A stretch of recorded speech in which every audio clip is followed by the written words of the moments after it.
Hi almal, ek is Solite van Stad Kaapstad en dit is my kollega.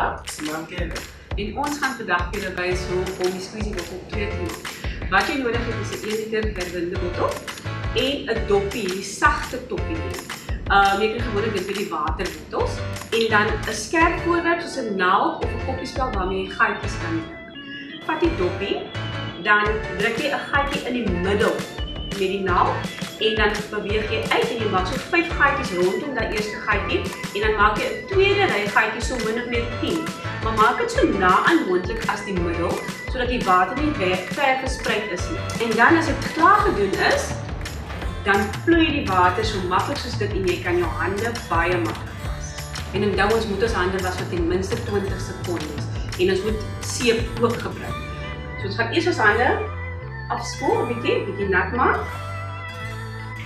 En dan gaan ons dit lekker smeer met die seep. Onthou as ons hande was, moet ons hande lekker tussen die vingers deur, aan die rugkant van jou hand was, die binnekant by die duime en natuurlik ook die polsvormige deel van die hand. So jy moet seker maak dat jou hande was. En om seker te maak dat jy wel die korrekte tyd was, as jy nie 'n horlosie het of tyd kan kyk nie, dan kan jy altyd die hartbeurte sal 2 keer so. En dit tel ook vir 20 sekondes. Of enige ander saak wat jy ken vir 20 sekondes. En dan gaan ons net ons hande 'n bietjie afspoel. Seker maak dat ons dit lekker afspoel.